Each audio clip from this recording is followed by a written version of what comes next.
बिस्मिल्लाहिर्रहमानिर्रहीम। अस्सलाम वालेकुम। Welcome to math corner computing methods lecture 6 Runge Kutta method. I am professor Ghulam Sarwar, BCS department.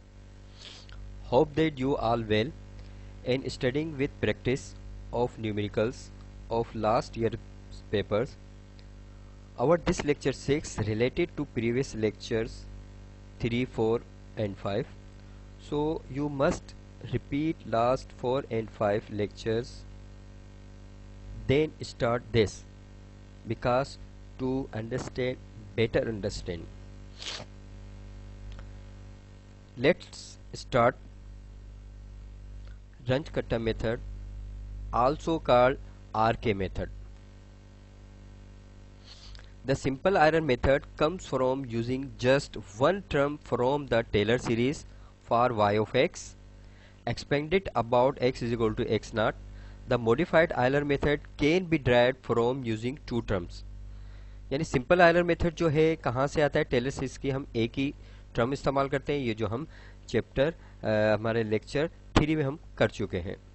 The modified Euler theorem and modified can be derived from using two terms. अब modified Euler जो हमने chapter lecture 5 में हमने पढ़ा था वो किस तरह ड्राइव होता है? वो टू टर्म्स इस्तेमाल करने से होता है. For example y of x not plus h is equal to y of x not plus y dash of x naught multiply h plus y double dash of x naught multiplying h square upon 2. If we replace the second derivative with a backward difference approximation, यानी कि अगर हम second derivative को backward difference approximation से replace करें तो देखिए क्या आता है?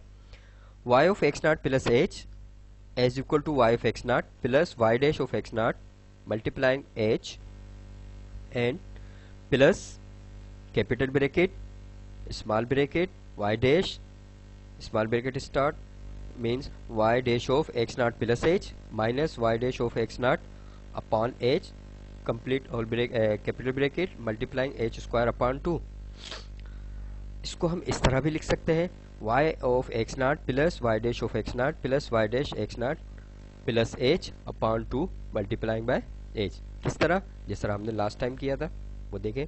हमारे पास we get the formula for the modified method, modified Euler method. जो हमने जो मॉडिफाइड आयलर मेथड पढ़ा था, ये जो हमारे पास इक्वेशन आ रही है किस तरह आ रही है? देखें ये वाली इक्वेशन जो हमने मॉडिफाइड आयलर मेथड में ड्राइव की थी, देख लें ये भी सेम वही है as it is in which our lecture 5, यानी लेक्चर 5 में जो था उसमें भी यही इसी तरह सा था, हमने किया था. अब आगे चलते हैं. No proceed. What if we use more terms of Taylor series?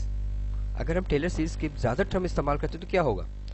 To German mathematician Runge and Kutta developed algorithm from using more than two terms of the series. ये दो जर्मन मैथमेटिशियन थे जो उनका नाम रंच एंड कट्टा था.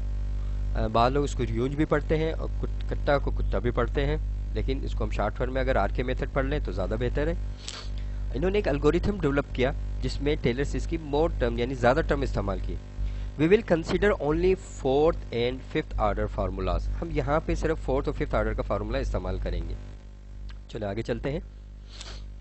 The modified Euler method is a second order R K method. यानी modified Euler method जो है ये हकीकत में या इनफैक्ट आर के मेथड ही है. कौन सा? Second order R K method. Are obtain by using a weighted average of two increment to y of x naught k1 and k2. यानी हमने एक इंक्रीमेंट्स k1 k2 का हम इसके अंदर इस्तेमाल कर रहे हैं, जिसका हम वेटेड एवरेज लेकर उसको हम सोल्व करेंगे. For the equation dy by dx is equal to f of x y. ये वही इक्वेशन है जो हमने पहले भी इस्तेमाल करी है, यानी ये फॉर्मेट जो है हमने यानी डिफरेंशियल इक्वेशन का, इसमें भी हम वही इस्तेमाल करेंगे ताकि जो हमने हमने जो लेक्चर 3, 4, 5 में हमने जो इक्वेशन पढ़ी वही इक्वेशन को आगे इस्तेमाल करें तो अंडरस्टैंड करने में आसानी होगी. Using this equation dy by dx is equal to f of xy, same equation we are using because of for better understanding. Now y n plus 1 is equal to y n plus a k1 plus b k2. This is our RK method of order 2. In this equation k1 is equal to h f of x n y n, यानी हमारे पास जो function given होगा उसका जो भी answer निकलेगा x n y N की value पे, यानी एक्स और वाई की जो इनिशियल वैल्यू होंगी, फिर हमारे पास दूसरी वैल्यू होंगी, उन वैल्यूज को पुट करते जाएंगे, एच से मल्टीप्लाई करेंगे तो k1 की वैल्यू आएगी। इसी तरह similarly we find k2 which is equal to h f of x n plus alpha h plus y n plus beta k1। k2 की वैल्यू हासिल करने के लिए हम क्या करेंगे, फंक्शन के अंदर एक तो एक्स एन की वैल्यू होगी, उसके अलावा अल्फा प्लस एच की भी वैल्यू होगी, हमारे पास एच भी रखेंगे साथ अल्फा भी रखेंगे, और फिर जो वाई एन की वैल्यू निकलेगी तो उसमें वाई एन की जो हमारे पास गिवन होगी उसमें नेक्स्ट वैल्यू निकालने के वाई एन की वैल्यू रखेंगे प्लस बीटा इन k1। अब ये बीटा और अल्फा की वैल्यू हम कहाँ से किस तरह रखेंगे ये अब हम आगे चल के देखेंगे। How we find the value alpha beta a and b in our next slides। see this is our equation 6.1, यानी कि जो हमारे पास 6 पॉइंट इक्वेशन 1 है, this is called our RK method of order 2, this one। now we can think of the values k1 and k2 as estimates of the change in y when x advances by h, because they are the product of the change in x and a value for the slope of the curve dy by dx। The RK methods always use the simple Euler estimates as the first estimate of delta y. The other estimate is taken with x and y stepped up by the fractions alpha and beta of h and of the earlier estimates of delta y k1। इसमें यही बता रहा है कि delta y की value जो हम निकाल रहे हैं यानी x and y के, उसमें हम के अल्फा का हाफ ले रहे हैं यानी फ्रैक्शन कर रहे हैं, बीटा का भी हम हाफ लेके उसमें ऐड कर रहे हैं और उसको बाद आगे सॉल्व कर रहे हैं। किसे सॉल्व करेंगे अभी हम जब क्वेश्चन हम सॉल्व करेंगे तो मजीद इसका क्लियर आ जाएगा, आपको क्लियरेंस आ जाएगी। Our problem is to devise a scheme of choosing the 4 parameters a, b, alpha, beta। अब हमारे पास जो स्कीम है इसके अंदर हमें 4 पैरामीटर्स की वैल्यू की जरूरत होगी, हमें a की, b की, अल्फा की, बीटा की। These are our 4 parameters। We do so by making equation 6.1 agrees as well as possible with the Taylor series expansion। हम क्या करेंगे, 6 पॉइंट इक्वेशन जो है हमारे पास dy by dx is equal to f of x y, जो भी red colour में पिछले स्लाइड्स में था, उसको हम टेलर सीरीज एक्सपेंशन में एक्सपेंड करेंगे, in which the y derivatives are written in terms of f। So ये देखें, here yn plus 1 is equal to yn plus a k1 plus b k2। अच्छा यहाँ पर देखें, see that a and b alpha and beta, ये हमें increment की जरूरत होगी कि यहाँ पर देखेंगे कि k2 की वैल्यू लेने के लिए हमें इसमें अल्फा h और बीटा k1 की वैल्यू का हम इंक्रीमेंट कर रहे हैं किसके अंदर, x की वैल्यू में और y की वैल्यू में। We are increment adding in value of xn and yn for to find the value of k2। So from dy by dx as equal to f of x y, this is our equation, ये हमारे पास equation है। yn plus 1 as equal to yn plus h f of xn yn plus h2 upon two f dash xn yn, ये हमने बिल्कुल उसी तरह Taylor series में इसको रख रहे हैं हम। देखें h है, h साथ मल्टीप्लाई, f का वही हमारे पास फंक्शन है जिस तरह हमने टेलर सीरीज को ओपन किया था, इसको भी हम टेलर सीरीज में ओपन कर रहे हैं। Now in equivalent form because df upon dy, this one df upon dx is equal to f of x plus fy dy by dx। हम ये df अपॉन dx जो हमारे पास dy by D f of x y है, इसका जब derivative ले रहे हैं तो ये हमारे पास f of x plus f of y dy by dx, इसको हम इस तरह भी लिख सकते हैं f of x plus f y, f दोनों को similarly yellow colour and blue colour में like this, yn plus 1 is equal to yn similarly this plus h of f of x and yn, h of f of n, f of n means x of n, y of n, changing value n, plus h square, this one h square, and this 2 1 upon 2 multiplying the f dash of x and y, then it will be f dash means f of x, this one f of x 1 upon 2 multiplying this, and y of n multiplying 1 upon 2 y of n 1 upon 2 y of n, and f dash means fy is equal to y, because in yellow color we see that, yeah, we may we can see that f of x plus f of y, f of x plus f of y dy dx is equal to f of x. We may write this. So here we use this term in this, यानी हमने इसके अंदर इसके जो derivative निकाला है उसको हम इस तरह भी लिख सकते हैं येलो वाले में और ब्लू वाले में, उसको हमने इस वाली इक्वेशन में इसको इस तरह पुट कर दिया, किसमें, इस वाली इक्वेशन को इसमें पुट किया है। तो ये हमारे पास इक्वेशन बन गई 6.2। Now all the derivatives in equation 6. इसमें जो इक्वेशन 6.2 में are calculated at the point x n y n, जितने भी डेरिवेटिव्स को x n y n का मतलब है हम x की वैल्यू पुट करेंगे, y की पुट करेंगे, क्योंकि हमारे पास इम्प्लिसिट फंक्शन आ रहा है यहाँ पे। We now rewrite equation 6.2 by substituting the definition of k1 and k2, यानी हमें k1 और k2 की डेफिनेशन इसमें पुट करनी है 6.2 में। कैसे करेंगे आगे देखें। yn plus 1 is equal to yn plus a h f of x n y n, ठीक है, एक और रखा हमने, plus b h f of, capital bracket में हम इसको रख रहे हैं, तो क्या आ रहा है वो, x n plus alpha h y n plus beta h of f x n y n. This is our equation 6.3। ये हमारे पास 6.3 हो जाएगा।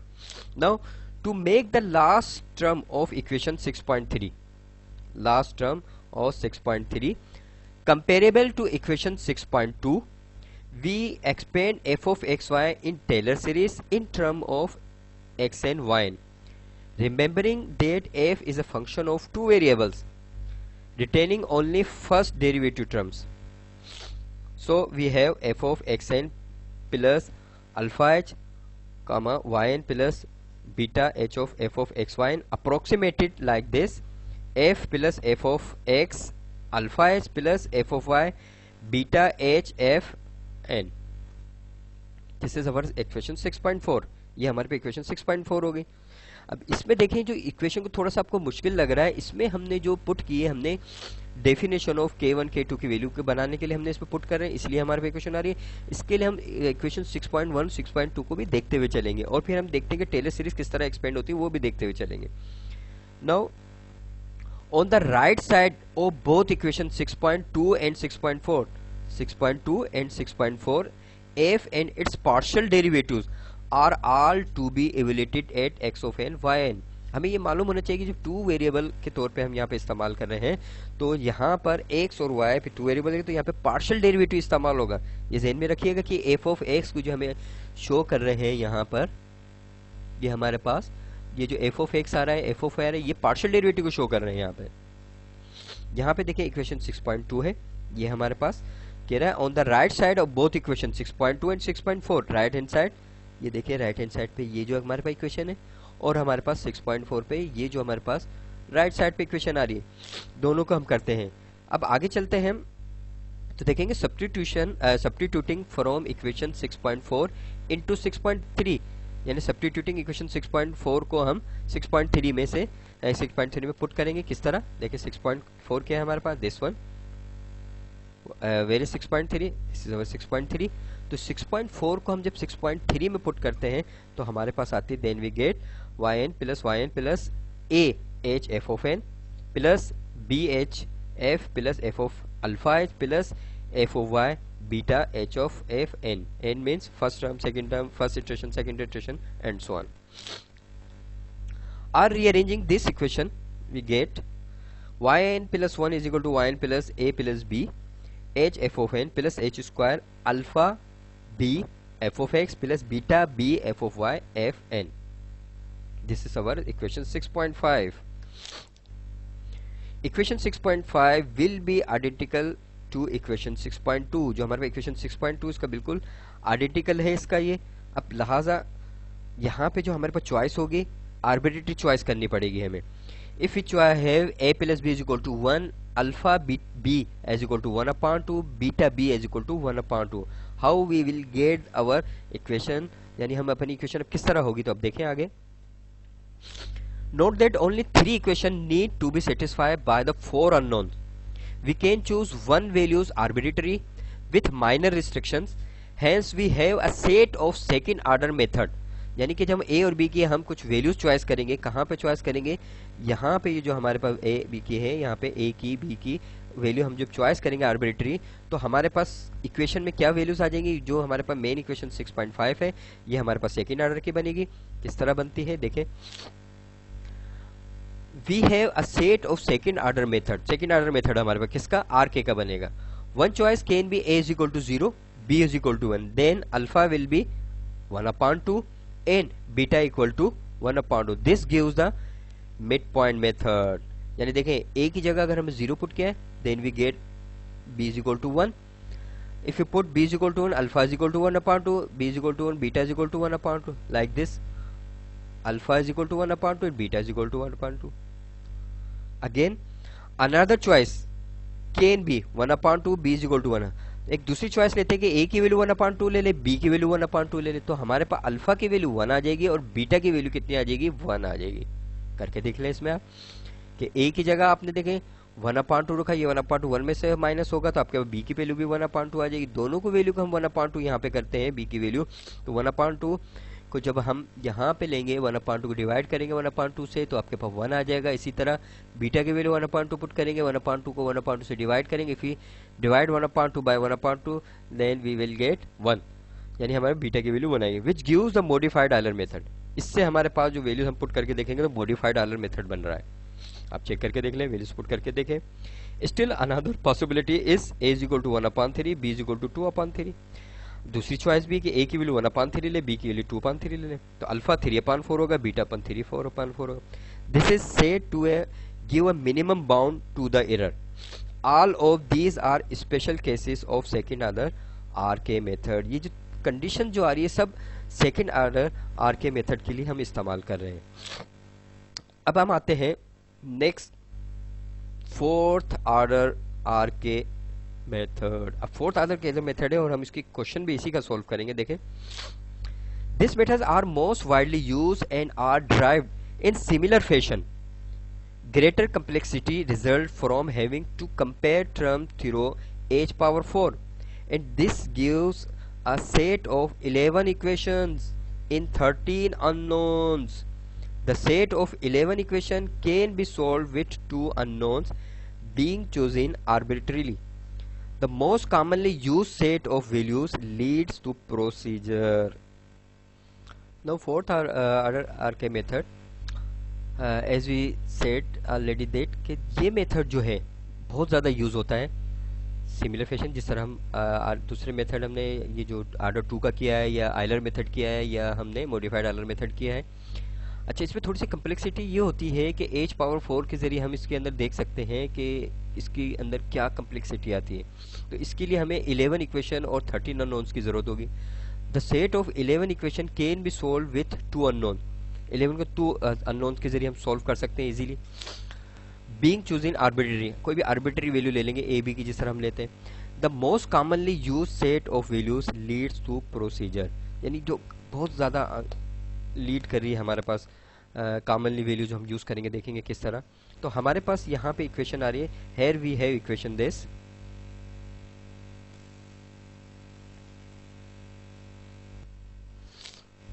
This is our equation yn plus 1 is equal to yn plus 1/6 in bracket k1 plus 2k2 plus 2k3 plus k4.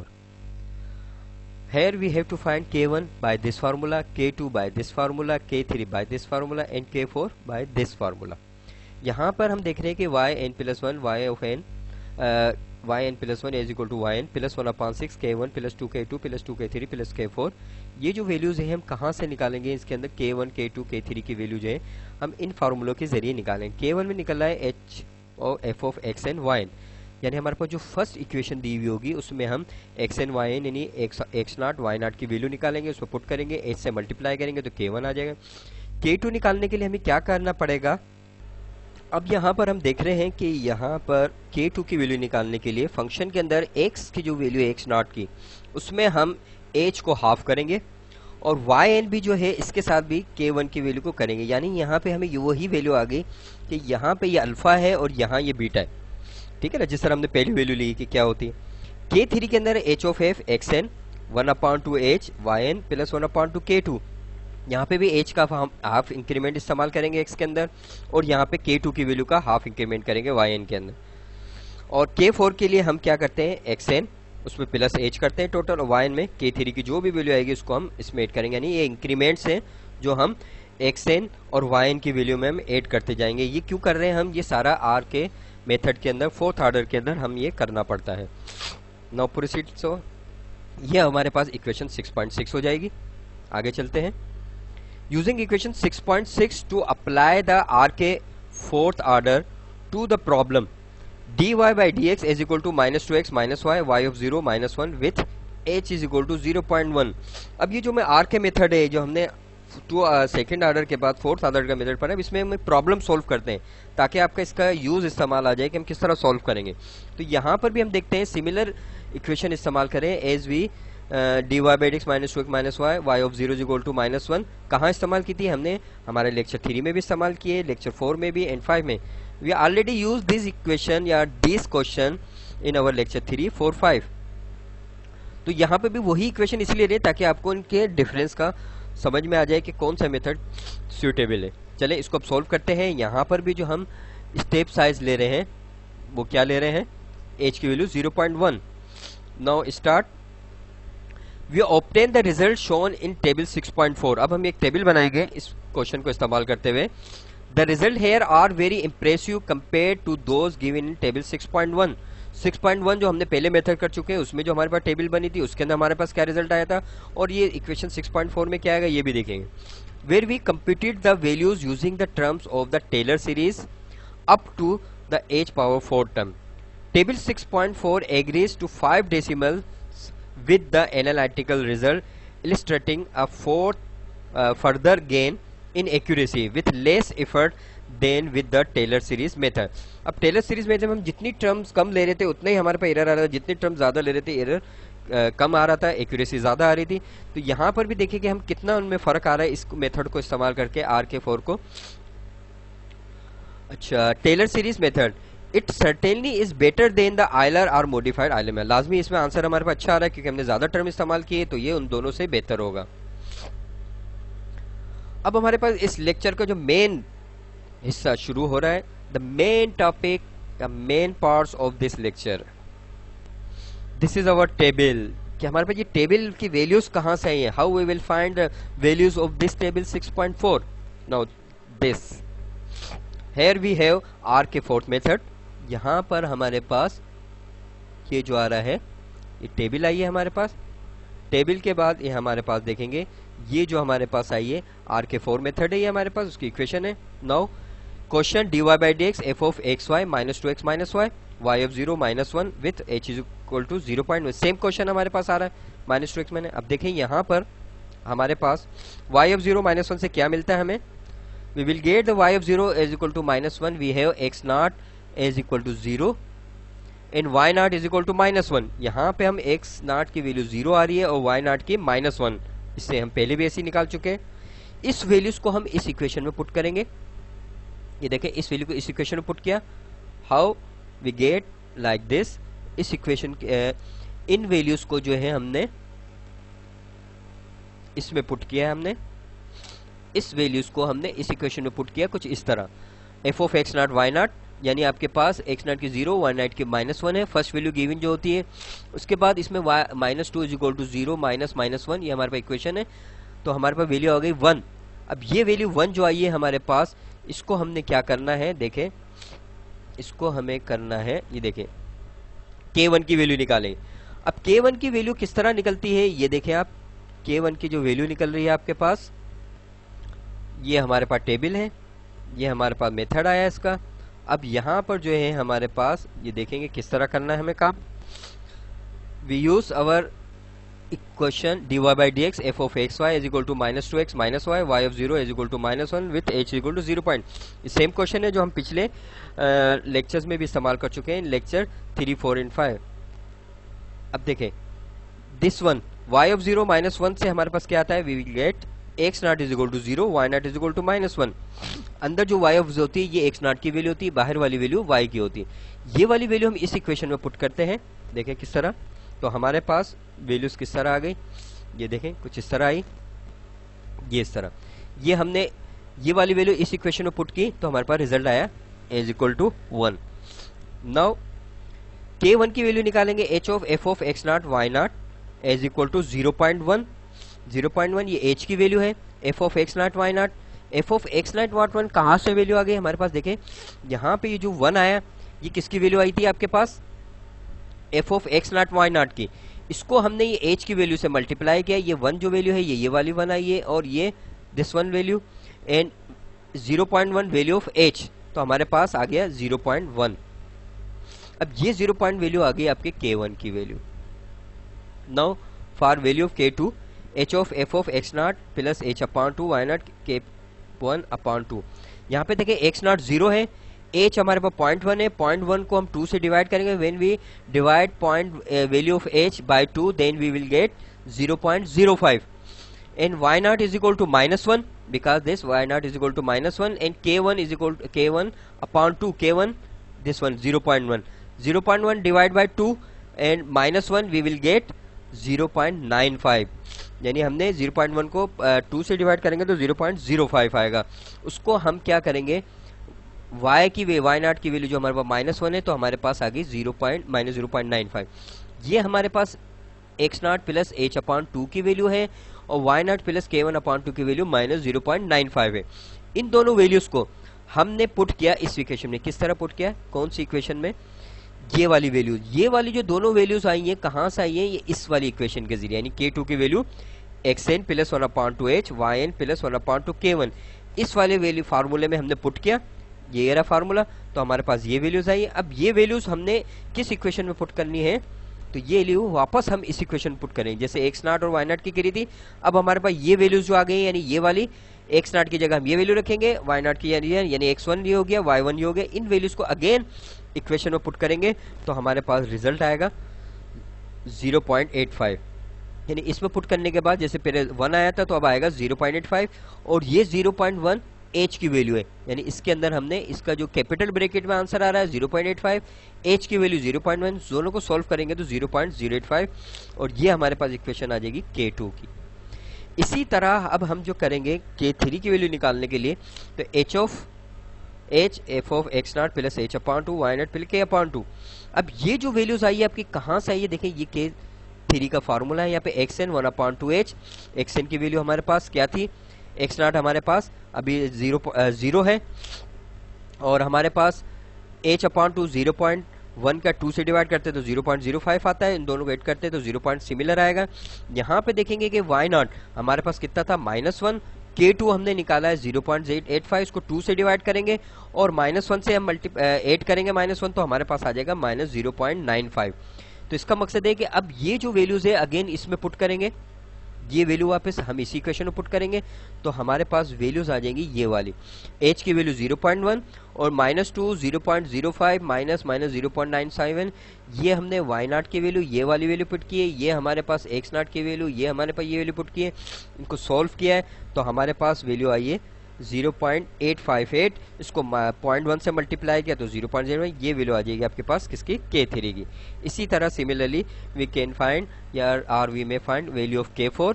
k4 की value हम किस तरह निकालेंगे भाई, ये देखेंगे x not plus h y not k3 h f of 0.1 minus 0. ये value कहाँ से आ गई। अब ये जो हमने निकाली k4 की वैल्यू यहाँ से निकाली f of xn plus h, यानी x नॉट के अंदर हमने h की वैल्यू पुट की 0.1, तो इसलिए देखें यहाँ पे ये 0.1 आया हमारे पास ये वाला, और यहाँ पे लिया हमने yn प्लस k3, yn हमारे पास -1 है यानी y नॉट -1 था, k3 की वैल्यू हमने निकाल दी 0.858, इसको हमने -1 में ऐड करेंगे तो हमारे पास आ जाएगा -0.9142। इन दोनों वैल्यूज को हम क्या करेंगे, अगेन हमें पुट करनी है किसमें, इस वाली इक्वेशन में। इस इक्वेशन में पुट करेंगे तो हमारे पास आ जाएगा, और इसको h की वैल्यू 0.1 से मल्टीप्लाई करेंगे तो 0.0714 आ जाएगा। ये वैल्यू हमारे पास पुट हो जाएगी यहाँ पे k4 की। अब इन k1 k2 k3 k4 की वैल्यू को ऐड करके हम एवरेज निकालने पहले ऑलरेडी, यानी k1 plus 2k2 plus 2k3 plus k4 इनको ऐड करें इस तरह और 6 से डिवाइड करें तो हमारे पास एवरेज वैल्यू ये आ रही है। इसके अंदर हमें क्या करना है एवरेज वैल्यू में, या तो डायरेक्ट पुट करें, इसमें ना भी बनाए कॉलम तो कोई मसला नहीं है।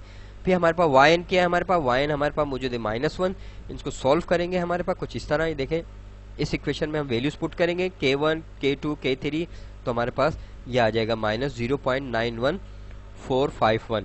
ये वैल्यू फिर हम कहाँ रखते हैं, ये हमारे पास हमारी y की नई वैल्यू आ जाएगी। अब नेक्स्ट टाइम ये सारा जब प्रोसीजर करेंगे उसमें हम y की वैल्यू जो लेंगे -0.91451 लेंगे, k1 की वैल्यू नहीं निकलेगी, k2 की भी नहीं निकलेगी, k3 की भी न्यू आएगी, k4 की भी नहीं आएगी। Using this values we have new value of k1, k2, k3, k4, similar method as we told you in this. Now the graph of this table, figure 6.2 illustrate the four slope values that are combined in the 4Ks of the RK method. अभी हमने 4K के method को इस तरह combine करके उसका slope निकाल के किया तो देखें कुछ इस तरह की फिगर बन रही है। Now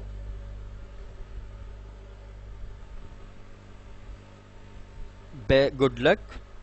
For any query, contact WhatsApp. All students must subscribe. For your attendance, I shall check your watch time. मैं देख रहा हूँ कि स्टूडेंट सब्सक्राइब तो कर रहे हैं, देख नहीं रहे हैं। भाई मैं इतनी मेहनत से आपके लिए लेक्चर तैयार कर रहा हूँ, उसको देखो तो सही, इसमें क्वेश्चनिंग करें, पूछें कैसे है, उसकी प्रैक्टिस करें। लाजमी इजी मेथड तो नहीं है ये, इजी चैप्टर तो नहीं है, इजी सब्जेक्ट तो नहीं है, इसमें थोड़ी मेहनत तो करनी पड़ेगी, वर्किंग तो होगी आपकी। Prepare your self for next lecture. Allah Hafiz, thank you.